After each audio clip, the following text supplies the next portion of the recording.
I think Lisa said it best. It's about relationships. It's not about me. It's not about Jeremy.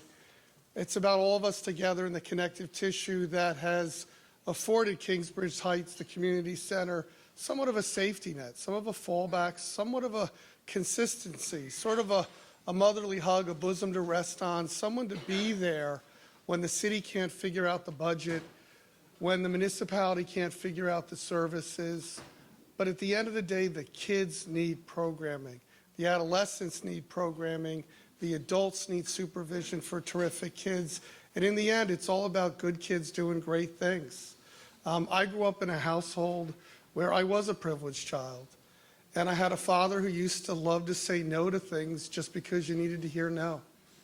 And I remember one day asking for a mitt, probably coming out of a Yankee game, and my dad putting me in the car and driving me through the South Bronx. And on the ride home, coming up the Bronx River Parkway, he said, "You think you still need that mitt?" And it was an impactful experience. I remember sitting at Thanksgiving dinner with a grandfather who was intimately involved with labor in the unions in New York City, and one day the table was being cleared and put his arm around me and said, "Someday you're going to get to care for people." And he leaned in and said, "Don't ever be that bastard that interferes with the family's right to have a turkey at Thanksgiving." And then you come to a school like Horace Mann, where we have every right to be just about ourselves. And yet every inch of who we are today is so much more about the community we live in. And the fact that I, along with my colleagues at Horace Mann, we're proud residents of the Bronx. I identify first and foremost as a resident of the Bronx, and I have a problem with the way the Bronx has been treated for decades. And with the board's support and Jeremy's involvement and people like Lisa, who out of nowhere will join a tiny little not-for-profit known as Kingsbridge Heights Community Center, only to make sure that it continues to thrive, not just survive, and Lamont coming back into the fold. It's a magical experience, but it happens because of us. And unfortunately, at times, it comes down to money.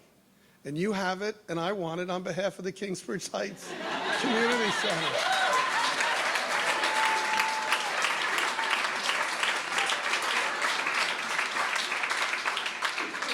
So while I am profoundly moved and humbled with the recognition, I understand the role I play at HM. I understand intimately the role Jeremy and I play at Kingsbridge Heights beyond just the provision of great kids. But there's a material side to life that these kids have a right to. And it's our responsibility to make sure it's there. And not week to week or month to month, but with annual planning, 5-year planning.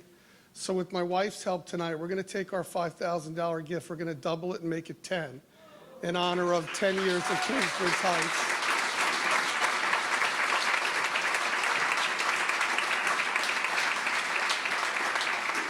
And I just did that because my wife said with the 5, we're going to go away with my mother-in-law this summer. So we're going to give it to Kingsbridge Heights.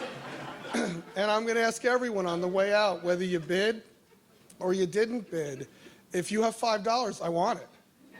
If you have $10, if you have $20, when you look at the budget, when you look at the supplies, when you look at the smiles, there is no value you can put on the work that Kingsbridge Heights Community Center does. They're all underpaid. They're all understaffed. The building is under-resourced, and it's a day-by-day existence. And it doesn't just need a Horace Mann. It needs all of you. So as thrilled as I am, Giselle knows if I could put that award up on eBay and get you 20, I would. I have no qualms. Nobody eat dessert. It's going back. I love you. But at the end of the day, I want you to give some thought to what $5 makes, how it makes a difference in Kingsbridge Heights. And I'd like you to think about as you prioritize your philanthropy or you prioritize your support, if you made up your mind every month you were going to send Kingsbridge Heights $5, $10, or $15, it would make a world of difference. Yes? Do you take cash, check, or credit? I will take the shoes you're in and put them on eBay. Cash, check, or credit. So think about it. To Giselle, to Lisa, to everyone, to Lori, to Lamont, to Jeremy, who I can tear up over. I think I spend more time with Jeremy than I do my own wife, and it's all good, and I love him for it. But to everybody here tonight, raise a glass to the kids at the Kingsbridge Heights Community Center. Cheers, everyone. Well done, everybody.